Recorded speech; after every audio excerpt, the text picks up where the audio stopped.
Bonjour à tous. Alors vous l'aurez peut-être remarqué, il n'est pas si simple en ce moment de remplacer un PDG ou un DG. Vous l'avez vu dans l'actu, alors entre ceux qui ne veulent pas partir et ceux qui doivent revenir, on a l'impression que les bons candidats ne sont pas toujours faciles à trouver. Alors voici une émission qui, on l'espère, va vous inspirer, vous qui en êtes au tout début de votre carrière ou bien qui êtes un petit peu plus loin dans votre parcours. Vous y pensez peut-être un jour, une direction d'entreprise, une présidence, pourquoi pas. En plateau, une chasseuse de tête et un consultant en organisation qui murmure à l'oreille des PDG. Si, vous allez voir, ils vont nous raconter comment ils détectent les graines de leader. Quel patron pour demain? Nous attendons vos questions, c'est du live, c'est interactif, c'est une émission qu'on a le droit de regarder au bureau, donc n'hésitez pas, prévenez vos collègues. Cadre aujourd'hui, PDG demain, à tout de suite.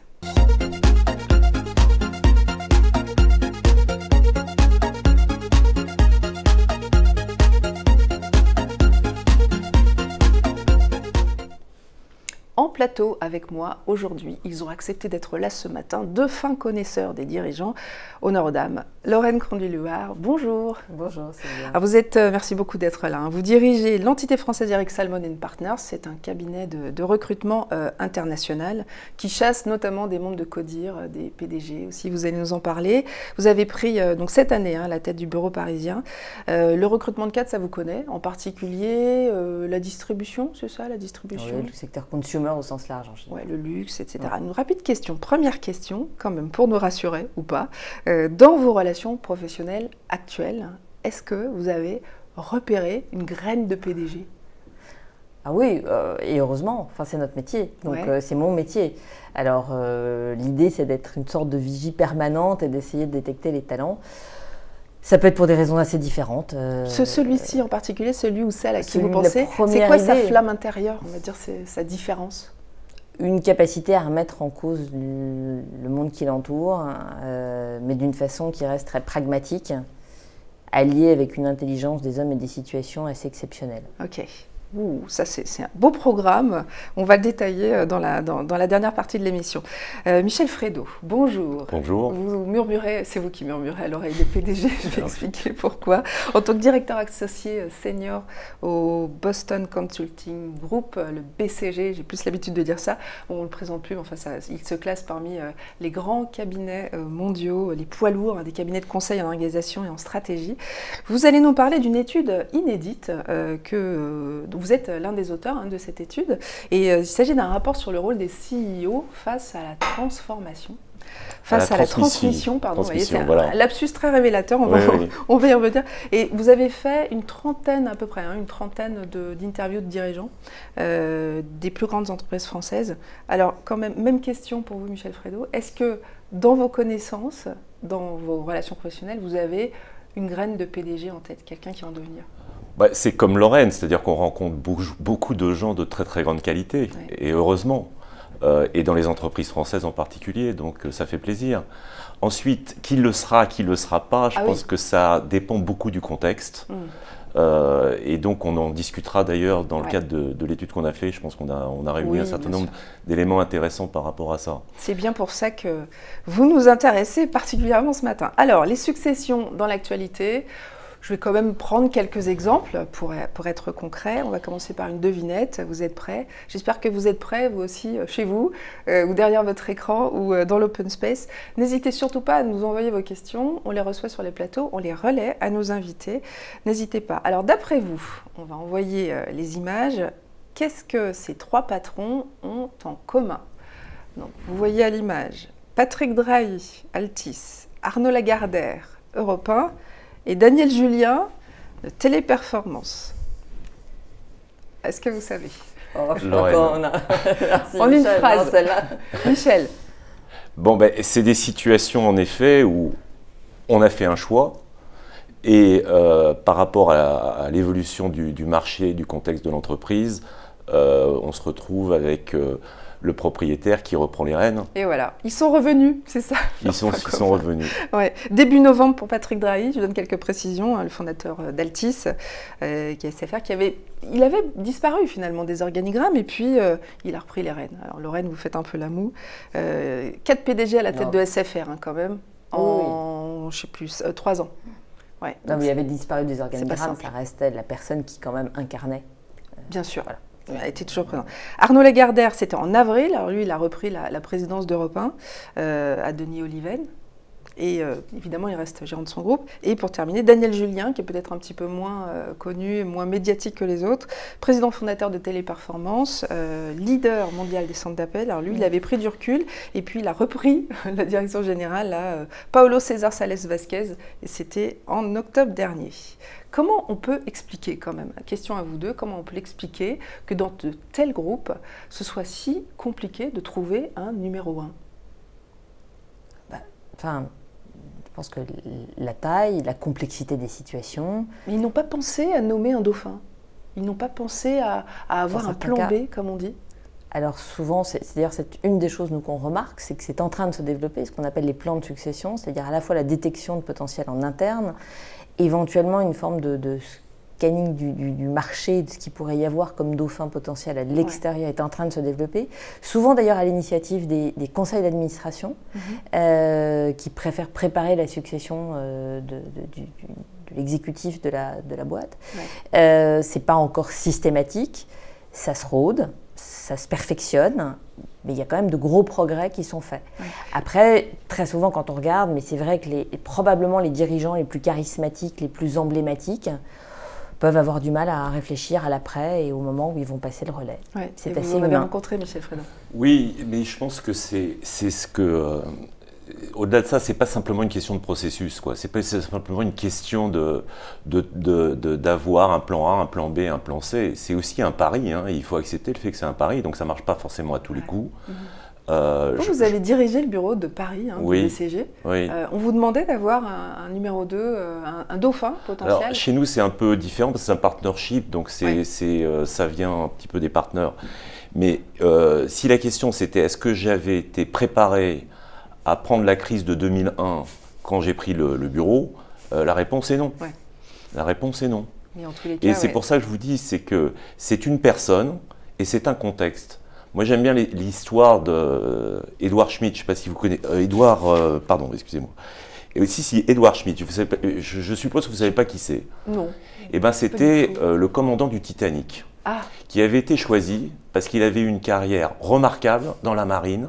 Il n'avait jamais fait d'erreur. Il avait toujours bien fait tout ce qu'on lui demandait. Ah oui.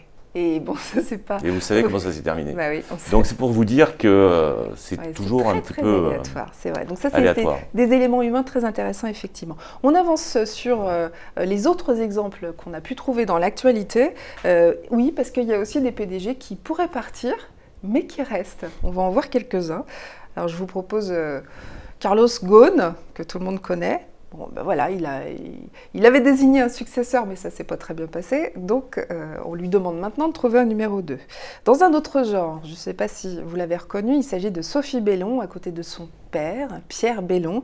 Alors oui, certes, Sophie Bellon a été nommée PDG de Sodexo, mais on s'aperçoit que Monsieur Père a continué de siéger au conseil d'administration et il s'est installé au 3e étage quand même. Donc il n'est pas tout à fait parti. Et puis on a aussi, dans l'actualité, on a aussi Isabelle Cocher et Gérard Mestralet, qu'on va peut-être voir à l'image également. Donc pour rappel, Gérard Mestralet, ça a défrayé la chronique ces derniers temps. Donc Gérard Mestralet qui est toujours PDG d'Engie et Isabelle Cocher à qui on a aménagé un poste de DG. Et enfin, pareil, une personnalité qui a été mise en valeur dans le Figaro, Nathalie Tribouillard-Chassin, qui est PDG de Léonard, c'est héritière donc, de la maison de couture. Donc là, c'est une héritière, c'est un peu différent. Elle a succédé à son père comme PDG, mais il est toujours à ses côtés. Alors ma question est claire. Est-ce que ces exemples ne montrent pas que l'ancienne génération n'a pas toujours envie de lâcher les rênes ?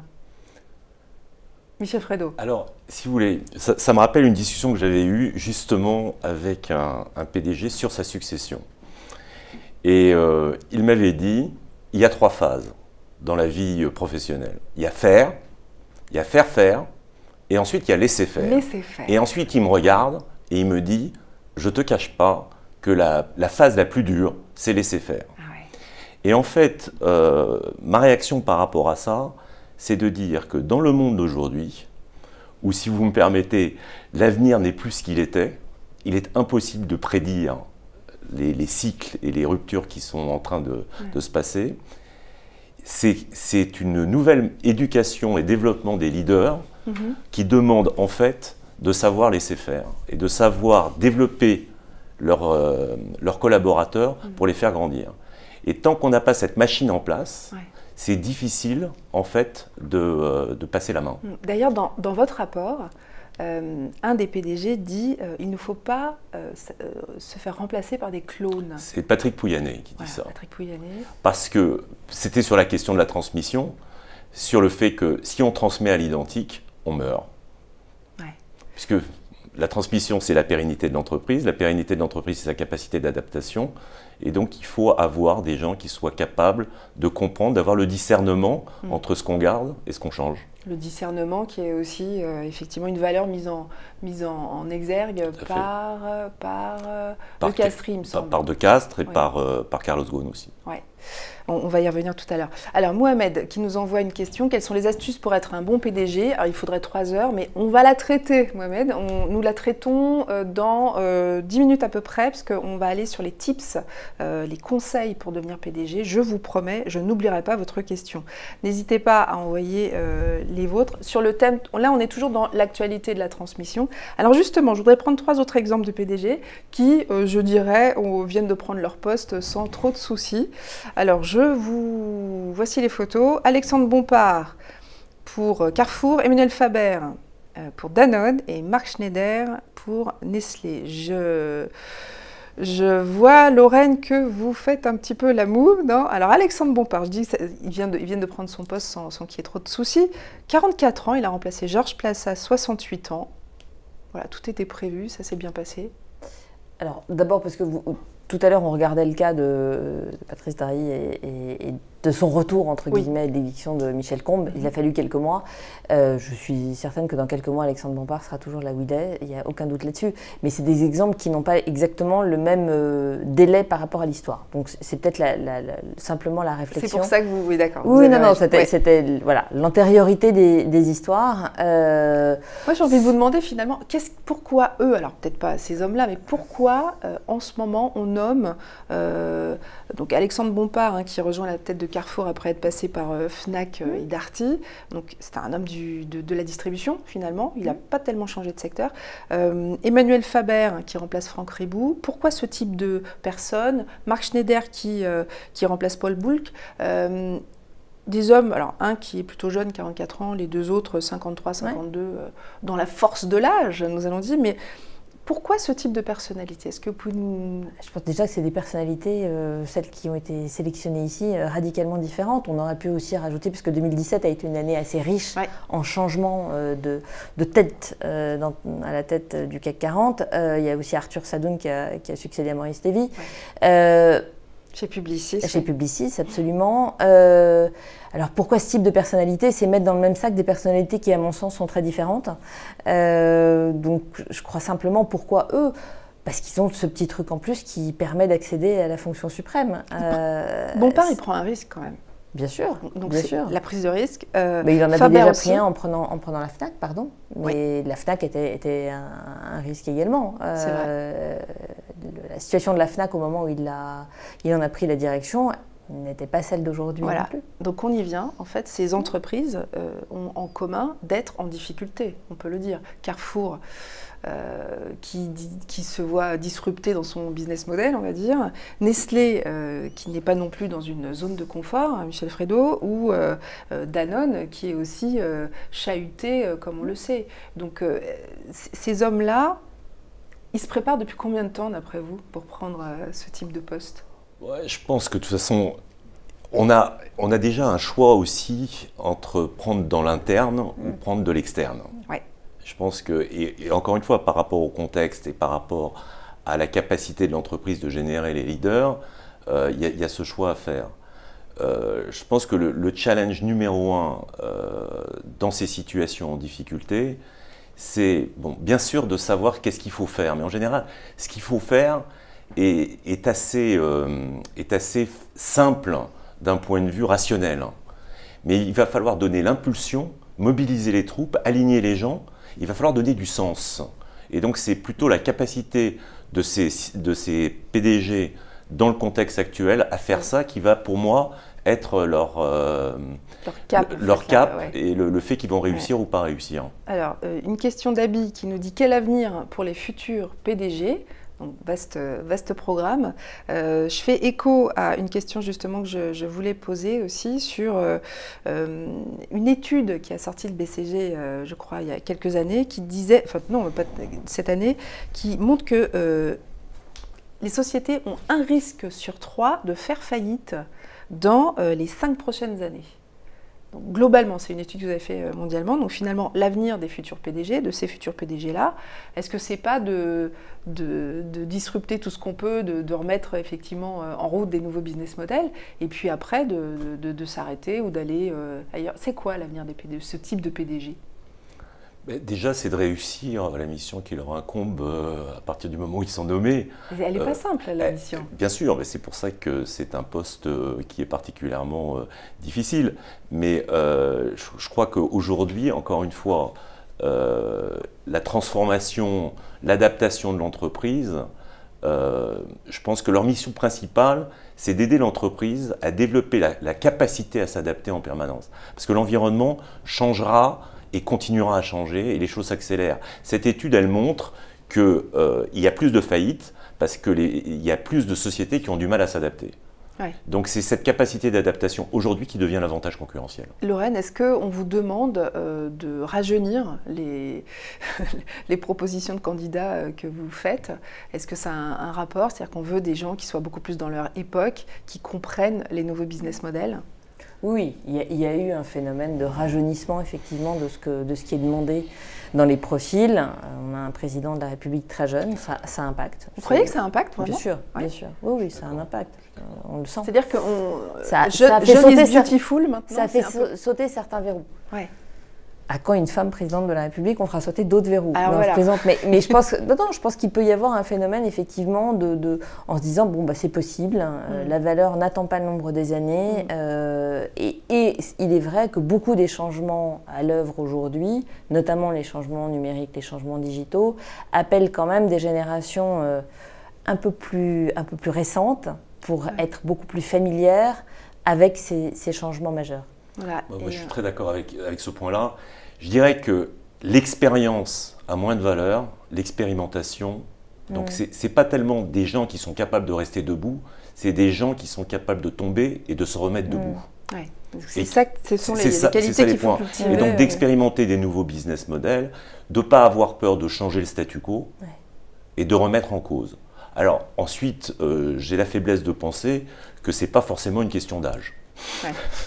Alors justement, dans l'étude que vous avez, à laquelle vous avez contribué, Michel Frédot, on voit qu'il y a des idées, des valeurs que les PDG veulent absolument transmettre. J'imagine qu'ils ont raison de votre point de vue. Mais est-ce que ça ne risque pas d'encombrer les plus jeunes? C'est-à-dire qu'à partir du moment où c'est la capacité d'adaptation qui compte, en fait, la capacité d'adaptation, c'est l'ensemble de l'entreprise. Le PDG va impulser, mais ensuite, c'est le travail de tout le monde tous les jours. Donc, c'est à tous les niveaux. Et c'est plutôt de développer l'autonomie, d'accepter la prise de risque et de l'encourager. Et donc, ça veut dire qu'à tous les niveaux de l'entreprise, ces valeurs-là devront être communiquées. Donc, les jeunes, ceux qui sont arrivés plus récemment dans l'entreprise, devraient en bénéficier. Avec plus d'autonomie. Dans le rapport, Xavier Fontanet, qui est l'ancien PDG d'Essilor, nous dit « Transmettre et que rien ne change, c'est la mort de l'entreprise ». Bien sûr. Ça, vous êtes d'accord? Bien sûr. Bon. Mais comment on peut justement pousser, voilà, une question de Sondos qui nous dit qu'est-ce qu'on peut faire pour pousser un PDG à laisser faire? Nous sommes complètement raccord, Sondos, merci beaucoup. Je pense que ça commence par choisir un PDG qui a comme savoir-faire le laisser faire. C'est-à-dire que ça s'apprend ou on est natif? Ça se développe. Ouais. Ça se développe. Et comment ça se développe justement? Est-ce que vous avez des idées, Lorraine? Comment ça se développe? Est-ce qu'il faut alerter les personnes qui sont en poste, donc notamment les PDG? Est-ce qu'il faut leur mettre des coachs dans les pattes? Si c'est des coachs, des conseillers à intervalles réguliers peuvent suffire. Des coachs peuvent être nécessaires dans certains cas. Mais en effet, je pense que ça s'exerce, ça se travaille, ça se rappelle. Il faut l'avoir en soi. C'est-à-dire que si on n'a vraiment pas cette capacité à laisser faire, il y a peu de chances qu'elle se développe. En revanche, il suffit d'une toute petite graine au démarrage pour, si elle est bien cultivée, qu'à l'âge où il faille vraiment laisser faire, elle puisse donner ses pleins effets. J'ai entendu des dirigeants nous expliquer qu'ils faisaient une psychanalyse depuis très longtemps, parce que la psychanalyse leur permet justement de faire une sorte de vidange et ensuite de revenir peut-être plus sain en entreprise. Donc pas une psychanalyse, pas une analyse extrêmement vraie, et très, très en lien avec l'entreprise. Et ça leur fait beaucoup de bien. Ah oui, non, mais j'en suis persuadée. Après, vous avez aussi des cultures du feedback qui aident beaucoup là-dessus. C'est-à-dire que c'est un art de donner du feedback, mais c'est aussi un cadeau de se donner du retour sur la façon dont on interagit, dont on agit. Il y a des entreprises qui ont vraiment institué, et le conseil est probablement un bon exemple, mais il y a des entreprises qui ont institué ce feedback, ce retour sur son action, dans les deux sens, en permanence. C'est une excellente façon de se développer, de prendre conscience de ses axes de développement, de prendre conscience de ses forces aussi, et de travailler les deux dans le sens nécessaire. Alors pour rester justement pour construire là-dessus, juste un point quand même, parce que ça se travaille, et en fait, au-delà de la psychanalyse, je pense que dans les processus de développement des gens et d'évaluation, il faut que tout le monde soit convaincu que votre succès passe par le succès de vos collaborateurs. Et donc, laisser grandir, votre capacité à faire grandir vos collaborateurs devient un critère primordial de pouvoir passer à autre chose. Et donc, une fois que l'ensemble de l'organisation fonctionne comme ça, je pense que naturellement, vous donnez plus d'autonomie et vous transformez votre leadership d'un leadership un peu autoritaire, où en gros, je vous dis ce que vous devez faire, à je deviens une ressource pour vous par rapport à une mission que je vous donne donne les moyens de le faire et je vous aide à le faire. Ce qui est une relation complètement différente. Lire sur ce point ce que Xavier Huillard vous confie dans le rapport, donc PDG de Vinci, faire grandir les gens autour de soi, comprendre que son succès passe par celui des collaborateurs.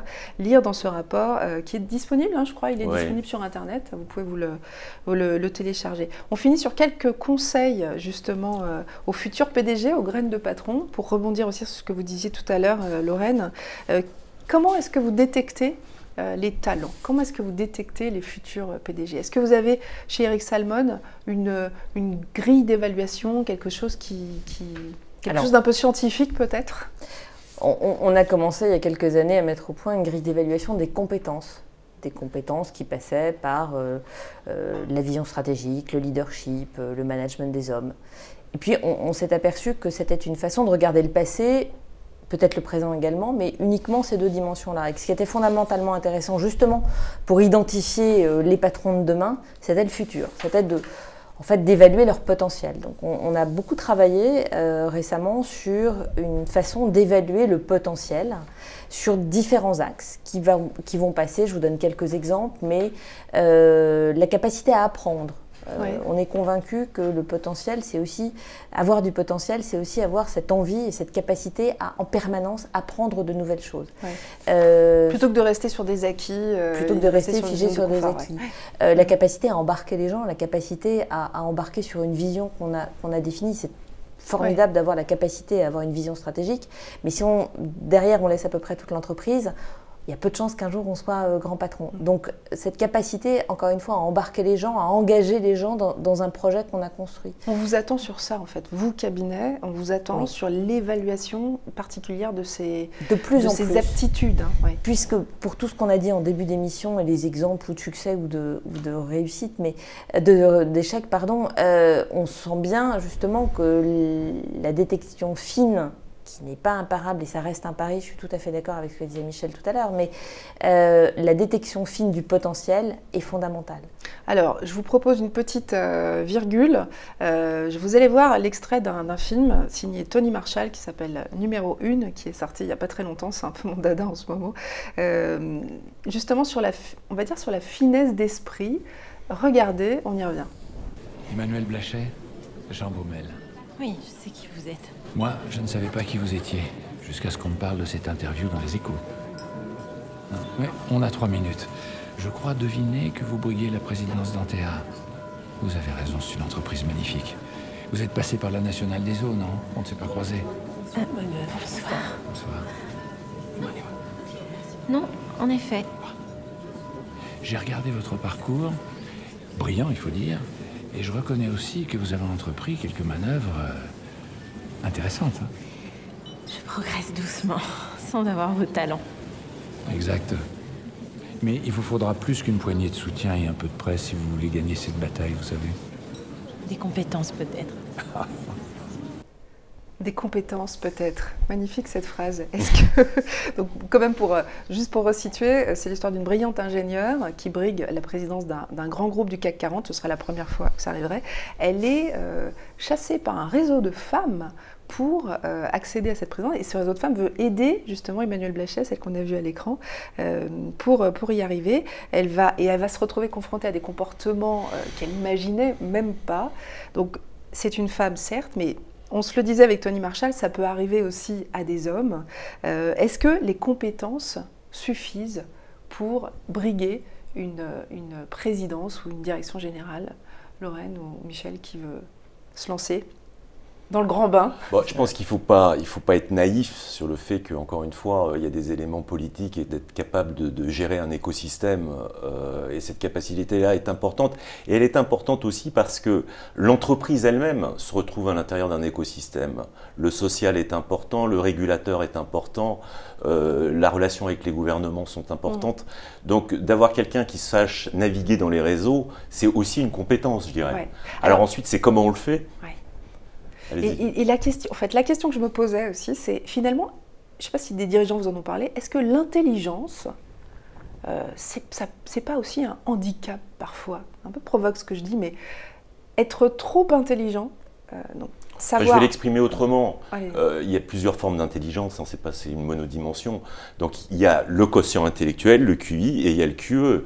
Et comme vous le disiez Lorraine, le QE devient de plus en plus important dans les dimensions qu'on va regarder. Donc on a besoin de gens qui soient capables d'avoir une vision qui soit plus holistique, pas simplement dans le domaine dans lequel ils sont en train d'interagir, donc qui présentent un intérêt pour l'ensemble de l'entreprise, des gens qui favorisent l'expérimentation, la créativité et pas simplement la rigueur.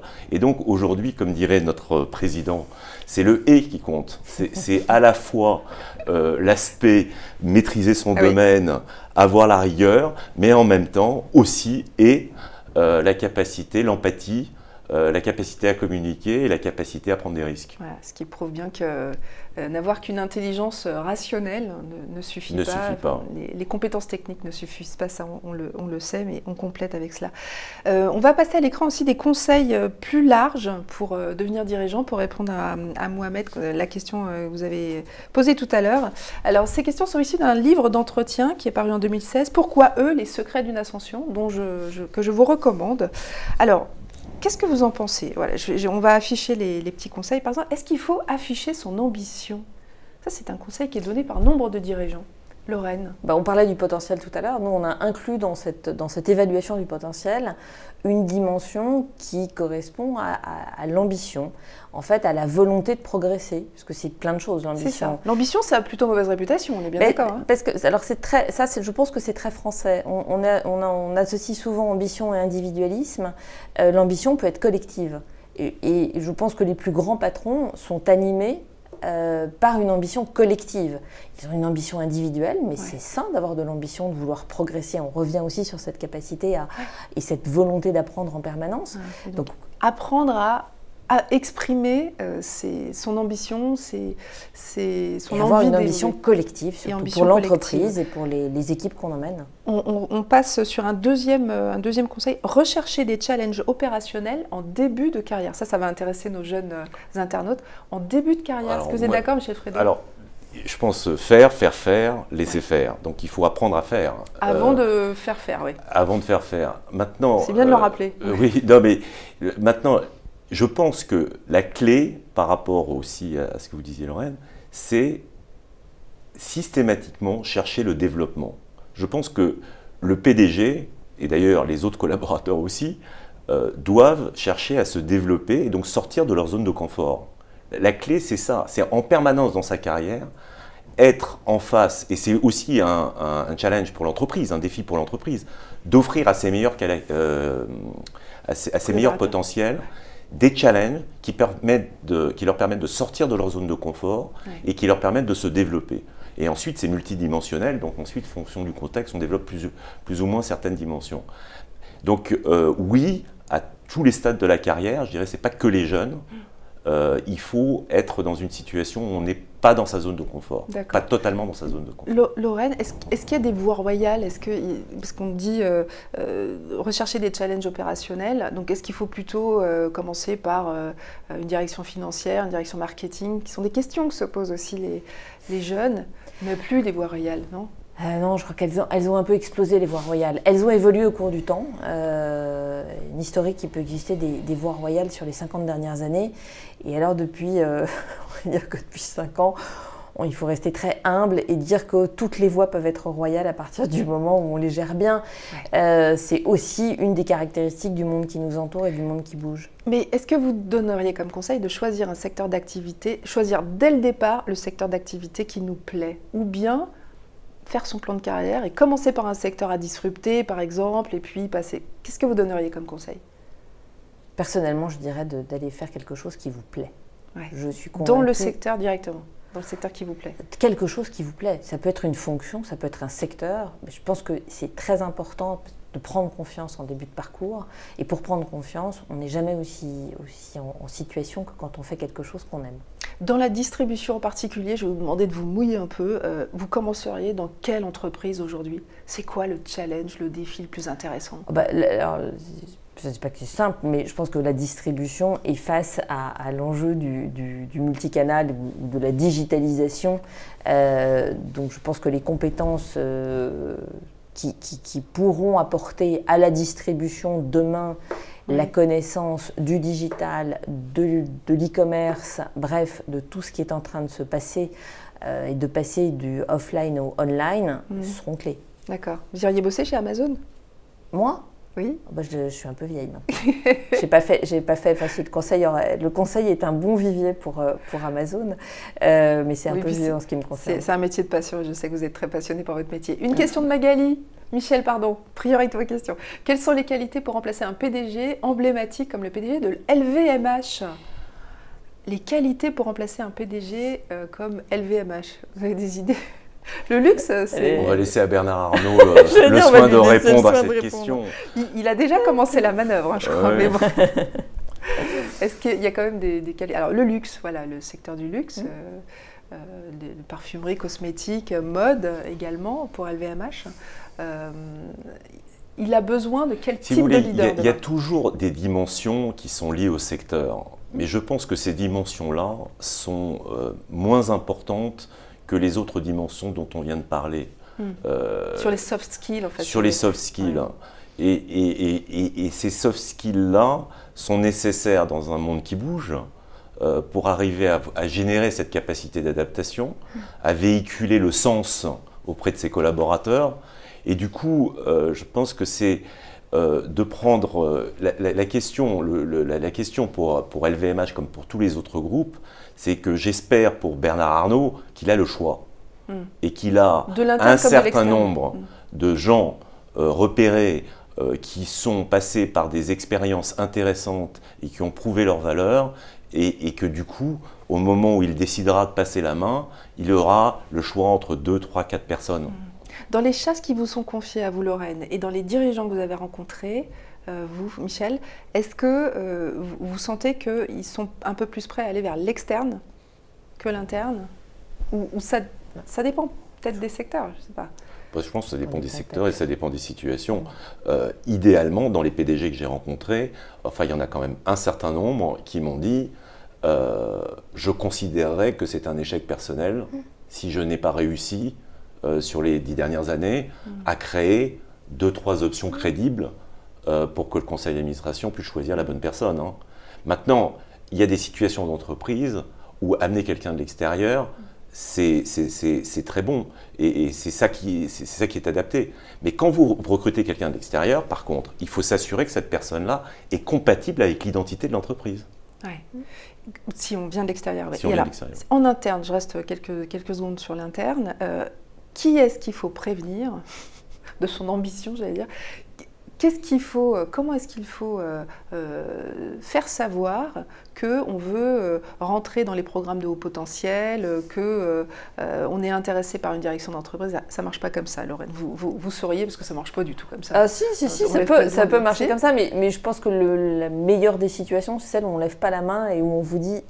Toi, ce serait bien que tu viennes dans le programme de haut potentiel. Mais ça, c'est du charisme. Non, mais c'est pas que du charisme. C'est pas que du charisme. On a parlé des compétences, on a parlé du potentiel, on a parlé du savoir-être, on a parlé de l'intelligence de situation, l'intelligence des êtres, l'empathie. C'est un tout.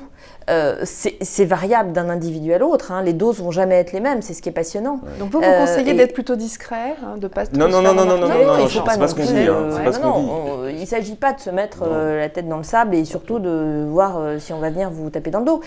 Mais il n'y a pas d'acte proactif à faire. C'est simplement par sa personnalité, son rayonnement, et son travail. Et son travail qu'on va être identifié. Et bien évidemment, il faut tout faire pour être identifié. Oui. Moi, je dirais que dans son comportement, il faut faire preuve de curiosité, il faut être enthousiaste et il faut prendre des initiatives et encourager l'innovation et surtout avoir le sens du collectif. C'est-à-dire de montrer que sa capacité à s'intéresser à autre chose, faire bien ce qu'on nous demande et s'intéresser à l'ensemble de l'entreprise. Je pense qu'avec ces caractéristiques-là, dans une entreprise où les processus sont bien faits, et c'est le cas de la majorité des entreprises, les gens seront repérés. Dans les grandes entreprises, oui. Dans les ETI, c'est plus compliqué. C'est plus compliqué, hein, parce que là, Alors, c'est plus compliqué, je suis tout à fait d'accord, parce qu'il n'y a pas, en général pas de processus, parce qu'il n'y a pas d'outils qui peuvent exister, mais c'est plus petit. Donc, il y a moins de personnes. Il y a moins de personnes. Non, mais voilà, on peut... Donc, du coup, les règles ne sont peut-être pas les mêmes. Il faut peut-être plus se faire remarquer d'une autre façon. Dans les ETI, les grosses PME. Moi, mon point, c'est que vous vous faites remarquer en étant curieuse ou curieux, en étant enthousiaste et en ayant un sens du collectif. C'est-à-dire que dans votre comportement de tous les jours, dans tout ce que vous faites, dans vos interactions avec les autres, il faut que ça se voit. Ouais. D'accord. C'est mieux que d'en parler, que de dire je veux être le chef. Question de personnalité. Est-ce qu'on a encore des questions qui arrivent? Pour le moment, non. Donc, je pense que vous avez tous eu pas mal de conseils. Alors, on va finir avec quand même une qualité dont personne n'a parlé. Hein. Personne n'a parlé aujourd'hui, et je n'ai pas trouvé dans votre rapport non plus, c'est l'humour. Et pour l'humour, on a Maurice Lévy, l'ex-PDG de Publicis, hein, qui a laissé les rênes cette année à Arthur Sadoun, vous le rappeliez tout à l'heure. Alors, mesdames, messieurs, nous allons passer une petite vidéo des vœux de Maurice Lévy, qui, chaque année, nous octroie un bon 3 minutes de franche rigolade. Alors, on ne vous a pas passé les 3 minutes, mais on vous a fait une petite sélection, regardez. Bonjour. Here we are again. You know, I wouldn't miss this rendezvous for the world. No wig, no tricks this year. Just a good old wishes video. So 2016, many things happened. Some good, some less so. For the latter, our numbers have been seriously impacted by account losses. Tough lessons. Never take your eye off the ball. Be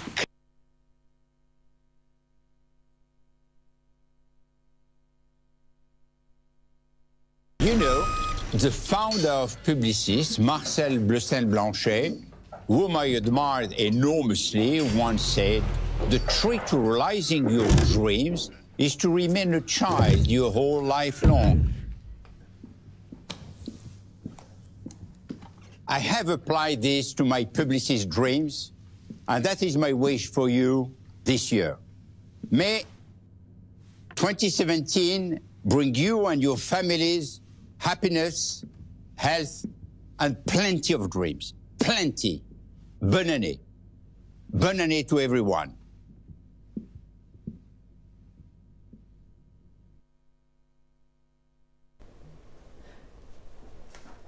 Voilà, c'est absolument savoureux parce que le bureau de Maurice Lévy sur Airbnb à la fin, voilà. Donc c'était sur le thème du départ, savoir partir à temps.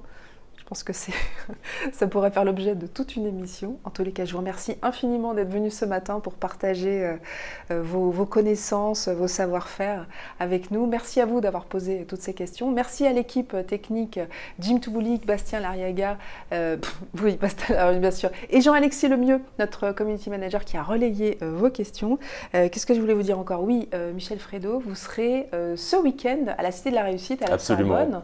Vous allez participer à un débat, je crois, oui, sur ce thème. Sur la transmission, justement. Sur le thème de la transmission. Que garder, que changer. Voilà, donc si vous avez l'occasion, passez par la Sorbonne. Je vous dis à très bientôt.